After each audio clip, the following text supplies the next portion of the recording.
4 का मैट्रिक्स है जिसे हम अभी आगे सॉल्व करेंगे प्रोग्राम की हेल्प से, इज इक्वल टू बी। तो x अननोन होता है एंड a जो कोफिशिएंट मैट्रिक्स है, b right hand side values है। So this is the coefficient matrix 4/4 and these are the values which we have from b and x जो है unknown vector है। तो यहाँ 4 अननोन वेरिएबल्स हैं, n is equal to 4 जो unknown variables हैं उसे कैपिटल N से शो किया गया है। स्टार्ट किया, गेट द ऑगमेंटेड मैट्रिक्स इन अरे A, तो इस अरे को A से रिप्रेजेंट किया गया। Augmented matrix is equal to small a। Loop हमने स्टार्ट किया j is equal to 0 to n-2, तो 0 to 2 तक हो गया because n is 4। Then loop for i j + 1 to n-1, तो j 0 से है तो ये 1 से शुरू हुआ, 1 to 3, n-1 is 3 and t is equal to aij upon ajj। so j is taking value, जब हम पहला स्टेप शुरू किए हैं तो j is equal to 0 है, और अभी क्योंकि लूप ख़त्म नहीं हुआ तो ये जब तक लूप नहीं आता 0 ही रहेगी। i is equal to 1 है, is equal to a10, so ये हो गया a10 upon a00। अगर हम इसमें एलिमेंट्स को डिफाइन करें मैट्रिक्स में, तो इसका मतलब ये 0 0 है तो ये पहला एलिमेंट a00 है। इसका मतलब हमारे j जो वैल्यूज़ ले रहा है 0 1 2 3 4, ये j की वैल्यूज़ हैं, और i जो वैल्यूज़ ले रहा है 0 1 2 एंड 3, इसी के अकॉर्डिंग हम एलिमेंट लिख लेंगे। जैसे कि aij लिखा जाता है, तो ये अगर हमें एलिमेंट लिखना है 3, तो ये वैल्यू होगी a02 इज इक्वल टू 3। तो इस तरह से आप इसके स्टेप्स सॉल्व कर सकते हैं। तो t की वैल्यू आई a10 upon a00। Next loop आया k is equal to 0 to n means 0 to 4। अब हमने यहाँ पर निकाला a1, अभी i 1 ही है, चेंज नहीं हुआ है। पहले k का लूप कंप्लीट होगा, so 1k means a10 is equal to a00 star t की वैल्यू ये है। एंड लूप k, तो जब k लूप एंड हो गया है तो पहले k इज इक्वल टू 0 रखा, next k is equal to 1, then 2, then 3, then 4, ये सारे स्टेप्स यहाँ पर कंप्लीट हो जाएंगे तो ये लूप एंड होगा। फिर i वाला लूप है जो ये होगा, तो i इज इक्वल टू 1 के लिए ये पूरा k का लूप चला, फिर i इज इक्वल टू 2 के लिए ये पूरा लूप चलेगा, फिर i इज इक्वल टू 3 के लिए ये कंप्लीट लूप चलेगा। देन लूप j एंड हो रहा है, तो 0 के लिए पहले i इज इक्वल टू 1 और फिर k का पूरा loop, then i is equal to 2, फिर k का पूरा loop, i is equal to 3 and k का पूरा लूप ये चलेगा, फिर j इज इक्वल टू 1 होगा and whole procedure will repeat, then j will become 2 and then whole procedure will repeat. तो इस तरह से हम करेंगे। आप स्टेप्स देख सकते हैं मेथड के, और यहाँ जैसे मैंने बताया आप ऐसे एलिमेंट्स की वैल्यू रख के चेक कर सकते हैं कि क्या हैपनिंग हो रही है, because this won't be easy to write whole thing, but if you want to understand you can write on a paper and see what is happening as I have written here. You can keep on doing. Then print, जब ये सब हो गया तो इससे हमारी lower triangular matrix जो है वो 0 0 बन जाएगी, ये सब एलिमेंट्स हो जाएंगे 0 0, और अपर ट्रायंगुलर एलिमेंट जो है नॉन ज़ीरो होगी तो हम इसे प्रिंट कर लेंगे। उसके बाद बैक सब्स्टिट्यूशन के लिए स्टेप चलेगा जो कि n-1 to 0, मतलब कि 3 to 0 जाएगा और एक एक स्टेप कम होता जाएगा। अब s इज इक्वल टू 0, यहाँ लूप लगा j के लिए i + 1 to n, j is equal to, if j is equal to 0 तो ये हमारी उसी अकॉर्डिंग वैल्यूज आ जाएंगी। Then s plus is equal to aij star xj। तो आप यहाँ जो वैल्यूज़ हैं स्टेप्स लिखते चलिए, ये बैक सब्स्टिट्यूशन हो रहा है और इसका लूप एंड होते ही हमें सारे वैल्यूज़ xi के मिल जाएंगे, x1 x2 x3 x4 तक हैं क्योंकि x अननोन वेक्टर है, और i जो है वैल्यूज़ लेगा जो 4 वैल्यूज़ होंगी 0 1 2 3 या 1 2 3 4 according to your loop values you will get it, but 4 values होंगी in total, and print solution and then stop। ये प्रोग्राम देखते हैं। हमने यहाँ पर n is equal to 4 define किया, ये हेडर फाइल है। फ्लोट a n n+1, जैसे कि ऑगमेंटेड मैट्रिक्स होने की वजह से 4x4 मैट्रिक्स 4x5 की हो गई। xn x4 एलिमेंट्स हैं इसमें जो कि अननोन है। t और s ये हम कैलकुलेट कर करके लिख रहे हैं। इंटीजर ij के हो गए। यहाँ पर हमने एलिमेंट्स को एंटर किया जो कि ये एलिमेंट्स होंगे। ऑगमेंटेड मैट्रिक्स के रो वाइज किए। फिर i is equal to 0 and i, जो स्टेप्स वहाँ थे वही स्टेप्स यहाँ लेंगे। i is less than n, i को इंक्रीमेंट किया। j is equal to 0, j is less than n+1, j को इंक्रीमेंट किया। स्कैन f, यहाँ पे ij एलिमेंट्स आ गए। तो ये जो स्टेप्स हैं हमारे, ये अपर ट्रायंगुलर को नॉन ज़ीरो और लोअर ट्रायंगुलर को ज़ीरो बनाने के लिए स्टेप्स हैं। बेसिकली करते क्या हैं हम, ये अगर बिग एलिमेंट है इससे हम पूरी रो को डिवाइड कर देते हैं। ये 1 बन गई, जो कि यहाँ पर ये डिवीज़न हो रहा है, ये 1 हो जाती है और इसके हेल्प से हम ये एलिमेंट्स इस कॉलम के ज़ीरो बनाते हैं। Then with the help of this element we make these elements zero, rather with the help of this, not this one. Then with the help of this element we make this as 0, and then this will be non-zero because this is 1 1 1. So these elements below the diagonal will be 0 and above elements will be non-zero. In this way we can write down back substitution, and this is what has been done here. So each step you have to write here. It's very clear itself. Keep on k is equal to 0, n is 4, so k is less than 5 increment किया। ai k is equal to ये value आपने calculate की। So please do it and then get it, because ऐसे explain करने से कोई ज़्यादा फ़ायदा नहीं है। Only thing you understand now how to write the programs. इतने प्रोग्राम्स हमने एक्सप्लेन कर दिए गए हैं। सो यही एग्जाम्पल को जब हम रन करते हैं तो ये एलिमेंट्स हैं, ये मैट्रिक्स जो है रियल नंबर्स में लिखकर आ गई अपर ट्रायंगुलर मैट्रिक्स। सो यहाँ इसे 1 नहीं बनाया और उसके बाद ये आंसर आ गया। अब ये क्वेश्चन उठता है यहाँ इसे 1 क्यों नहीं बनाया गया। जैसा कि हम जनरली देखते हैं, हम इस वाले डायगोनल को 1 1 बनाते हैं। तो जो हमारा पिवट एलिमेंट को लेकर के जो मेथड है उसमें हमें इसे 1 1 1 ही बनाना होता है। लेकिन इन जनरल जो हमारा गॉस एलिमिनेशन है उसमें कुछ ऑथर्स इन्हें बिना 1 बनाए कर देते हैं कि एज इट इज़ लेकर के हम इसे कैलकुलेशन कर लें।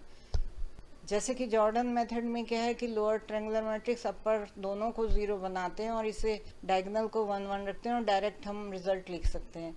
लेकिन गॉस एलिमिनेशन में पिवट एलिमेंट मेथड लगा करके हम इसे 1 1 बनाते हैं डायगोनल एलिमेंट्स को, और बैक सब्स्टिट्यूशन से रिजल्ट मिल जाता है।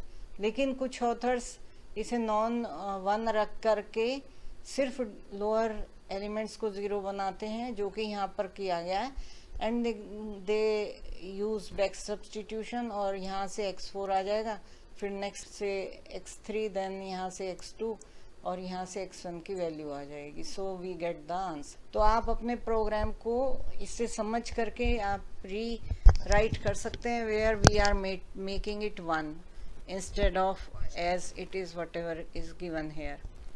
सो you can change your program after understanding the procedure. Gauss Jordan method जैसे कि अभी हमने डिस्कस किया, lower and upper triangular matrix को 0 बना लेते हैं, डायगोनल को non zero, and then we write the answer directly. तो यहाँ ऑलमोस्ट सिमिलर है, सिर्फ बैक सब्स्टिट्यूशन नहीं आएगा।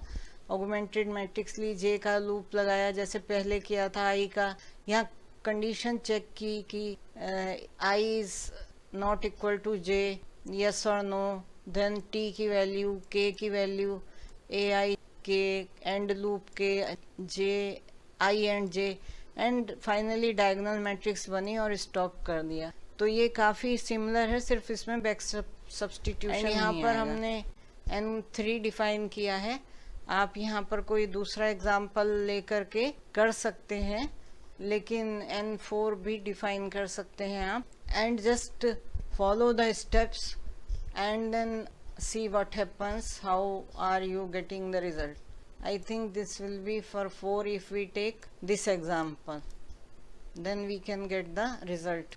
Gauss Seidel iteration method, जैसे कि आपने देखा कि Gauss elimination and Gauss Jordan जो है डायरेक्ट मेथड है और आपको रिजल्ट मिल जाता है इजीली डायरेक्टली। पर यहाँ पर गॉस सीडल में हम इटरेशन करते हैं, और अगर हमारी मैट्रिक्स जो है, जो सिस्टम ऑफ लीनियर इक्वेशंस हैं, वो डायगोनली डोमिनेंट नहीं है, तो उन्हें हम पहले इंटरचेंज करके बना लेते हैं डायगोनली डोमिनेंट। जब सिस्टम डायगोनली डोमिनेंट बन जाता है या ऑलरेडी था, बना सकते हैं हम रो एक्सचेंज से, या कॉलम एक्सचेंज की ज़रूरत होती है तो उसे भी कर सकते हैं।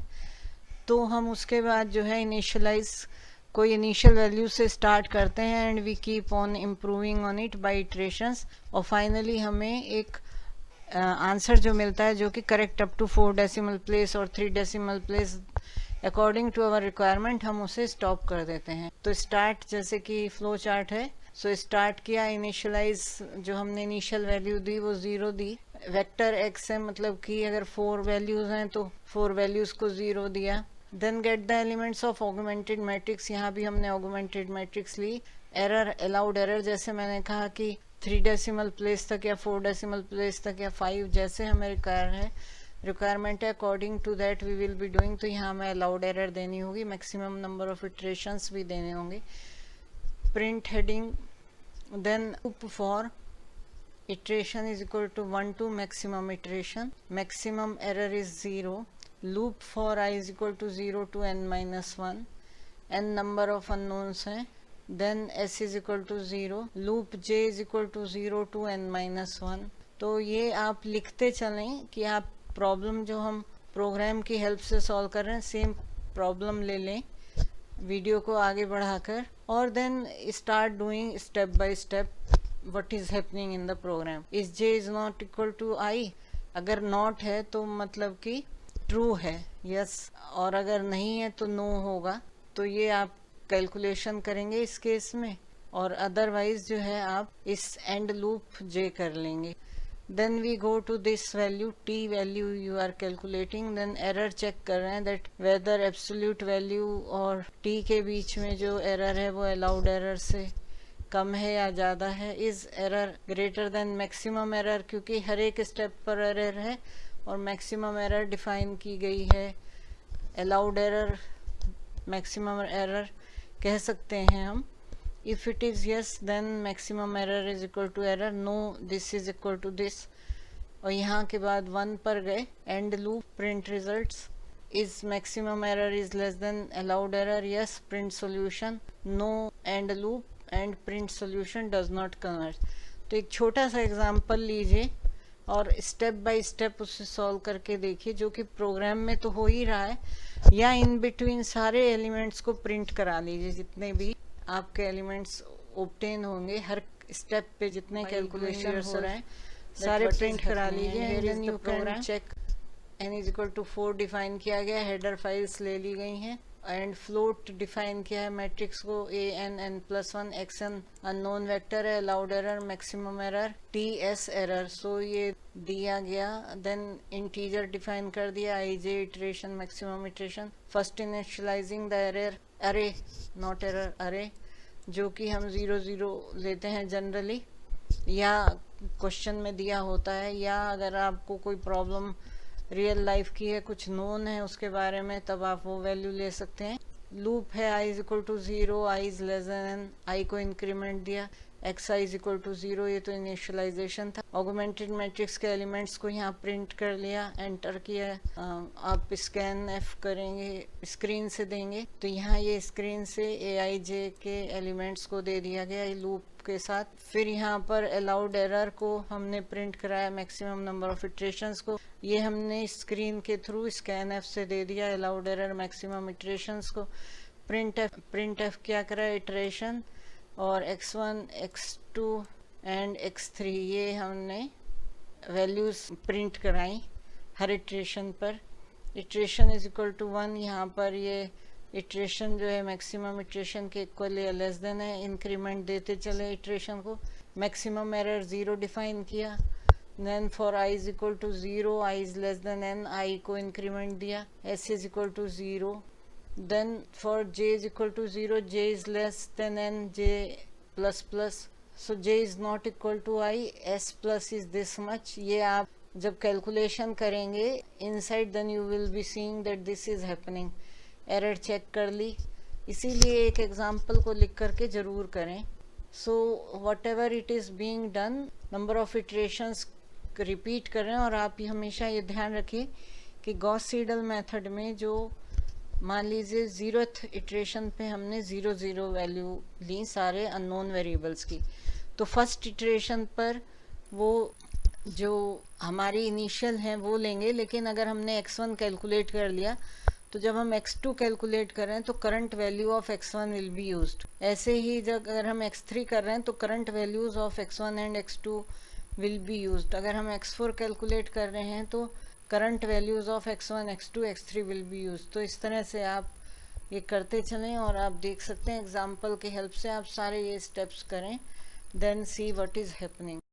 ये एक एग्जाम्पल लिया गया है और ये आपको डायगनली डोमिनेंट दिखाई दे रहा है कि 2020. ये डायगनली डोमिनेंट का मतलब ये होता है कि मान लीजिए हम फर्स्ट रो लें तो फर्स्ट रो में जो डायगनल एलिमेंट है वो बाकी के कॉलम्स के एलिमेंट्स के समेशन से बड़ा होना चाहिए और ज़्यादा से ज़्यादा इक्वल. सो ये यहाँ पर ये भी बड़ा है बाकी एलिमेंट्स के समेशन से, ऑगमेंटेड वाले एलिमेंट्स नहीं लेंगे.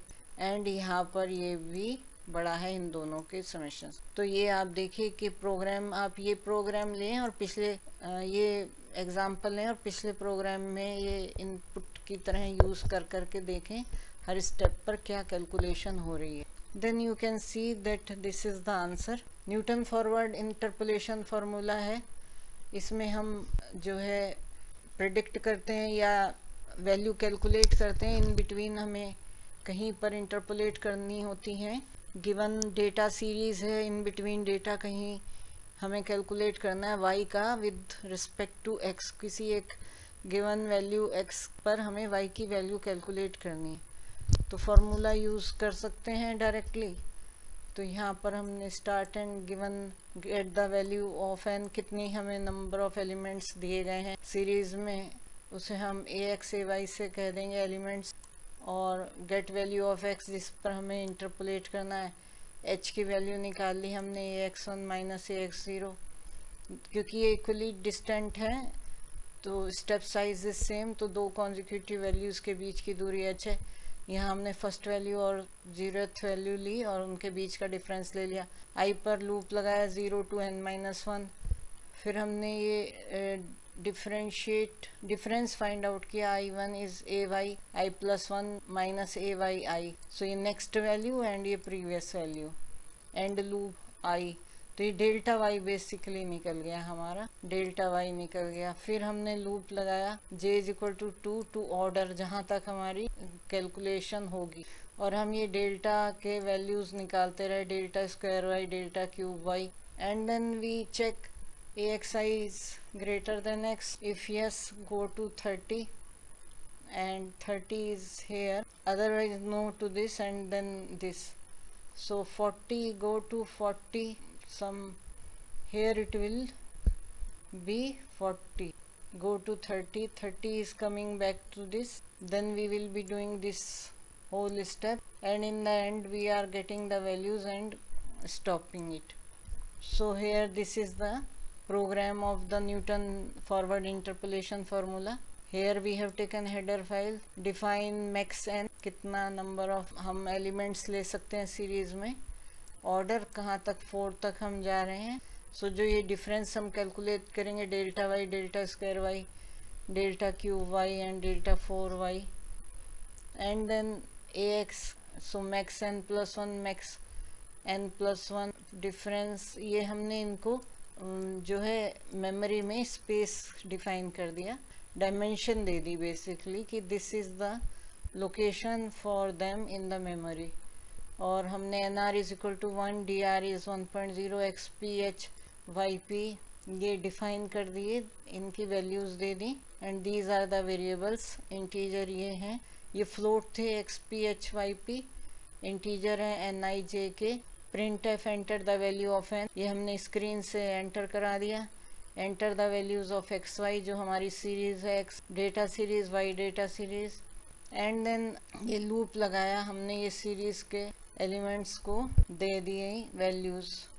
Then enter the value of X for which value of Y is wanted, जहाँ पर हमें इंटरपोलेट करना है वो वैल्यू एक्स की हमने ली, एच की वैल्यू फाइंड आउट की, and then we calculated difference delta Y delta square Y, क्योंकि यहाँ ऑर्डर तक जा रहे हैं तो यहाँ तो हमने डेल्टा वाई यहाँ पर कैलकुलेट कर लिया, यहाँ 2 से ऑर्डर तक, सो डेल्टा क्यूब डेल्टा 4 जहाँ तक हमारी टेबल है वो हम कर लेंगे। एंड देन फॉर्मूला हमारा जो है p की वैल्यू है x minus A X I upon H, then we use the formula and then calculate yp, that is the yp. So here you just keep on writing the values and get the value x and yp. So here this is the data points 6, n is 6, and then value for which x is we have to interpolate for what value of x. This is x is 218 and y value is 15.70. So as I said, telling like this won't help you much. You take one example and keep writing the steps, at least one whole step, means program starting from very beginning to the last, come to end and then see what is the result, or write the program and by using the compiler in between calculate the values and see what is happening. Lagrange's interpolation formula, this is for uneven spacing, and here also we will use direct formula. So value we take how many numbers are there, means how many values are given, ax ay, then for which value we have to interpolate y is equal to 0, we are applying loop, and if j is not equal to I, then this is coming to this, and if not equal to, then we are calculating this, and then each we are multiplying nr upon dr into ayi. These are the terms we calculate in Lagrange interpolation formula. Again take an example and write the step, and this is the program for Lagrange interpolation formula. This is the example, and for x value we have calculated y, that is 810, x was 9. Newton divided difference formula, here also we will be doing the same thing, that write the data and use the formula. So n number of observation, x and y value, then what we are defining, f1 is 1, f is equal to y1, then loop we are putting, then formula we are writing, and ultimately we are interpolating the value.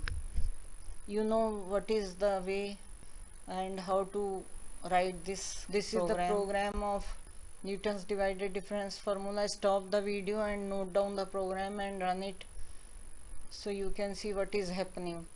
You know the Newton's divided difference formula. If you don't know, see the video which I have already uploaded.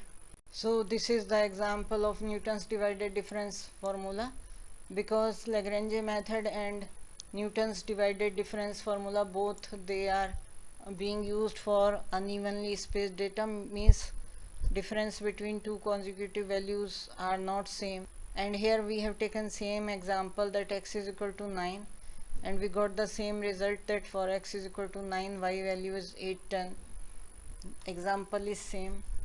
So as I said, again I would like to say that take an example, put the values in flowchart as well as in program, and see what is happening, either by compiler or by your hand manually you can do and see what is happening. Thank you.